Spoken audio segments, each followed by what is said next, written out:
민주당의 검사 탄핵에 대하여 검찰총장으로서 입장을 말씀드리겠습니다.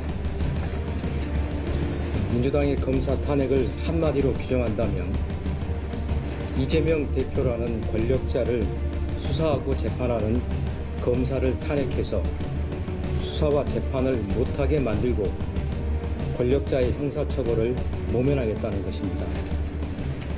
탄핵 사유도 없이 단지 권력자를 수사했다는 이유만으로 검사 탄핵이 현실화된다면 우리는 문명사회에서 야만의 나락으로 떨어지는 것입니다. 민주당은 이재명 대표와 관련된 불법 대북송금, 대장동, 백현동 미래특혜개발비리 사건, 그리고 위증교사 사건의 수사와 재판을 담당한 검사들을 탄핵 대상으로 삼고 있고, 국회로 해당 검사와 사건 관계인을 불러내 조사하겠다는 뜻을 공공연히 밝히고 있습니다.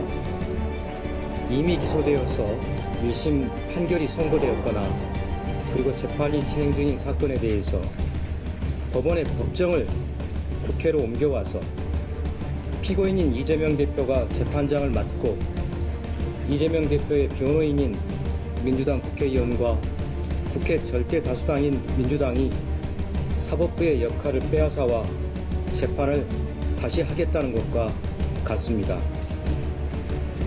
이 탄핵은 첫째, 헌법을 위반하는 위헌 탄핵입니다. 민주당과 국회가 사법부의 권한인 그리고 사법부의 역할인 재판권을 빼앗아 와서 직접 재판을 하겠다는 것입니다.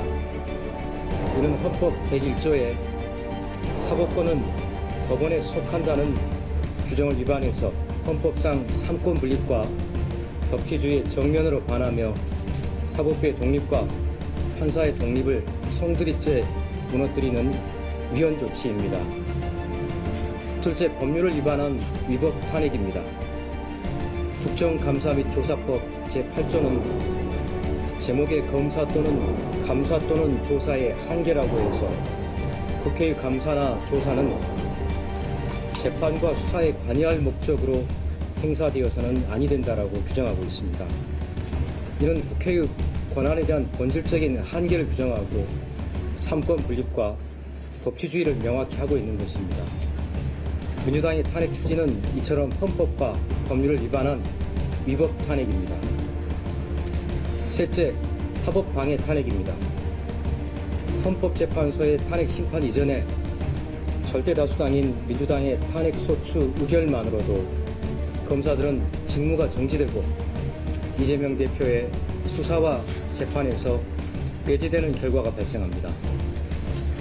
더구나 민주당은 법원과 판사를 향해서도 재판부를 인정할 수 없다, 판사도 선출해야 한다, 검찰과 법원이 악의 고리로 연결되어 있다, 재판부를 퇴출할 수 있는 방안을 찾아야 한다 라고 하면서 검사를 겁박하고 법원과 판사에게 외압을 가하여 공정한 수사와 재판이라는 형사사법 시스템의 근간을 무너뜨리는 시도를 계속하고 있습니다.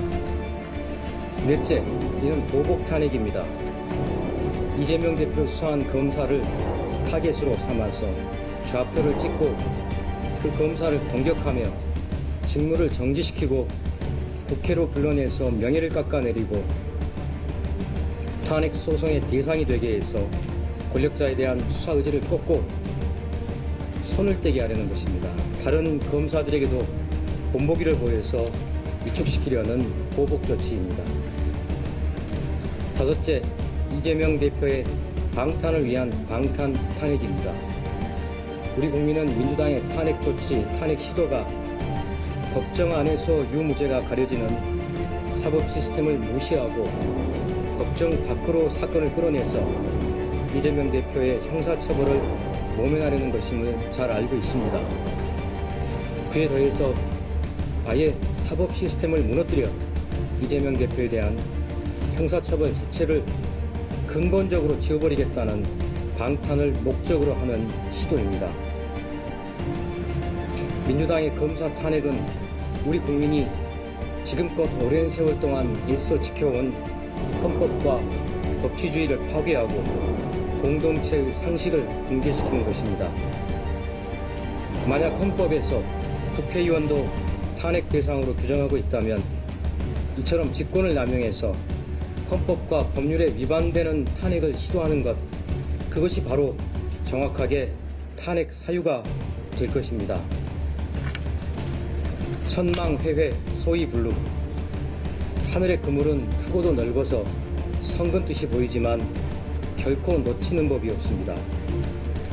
검사 몇 명을 탄핵한다고 해서 있는 죄가 없어지지도, 있는 죄가 줄어들지도, 형사처벌을 모면할 수도 없습니다.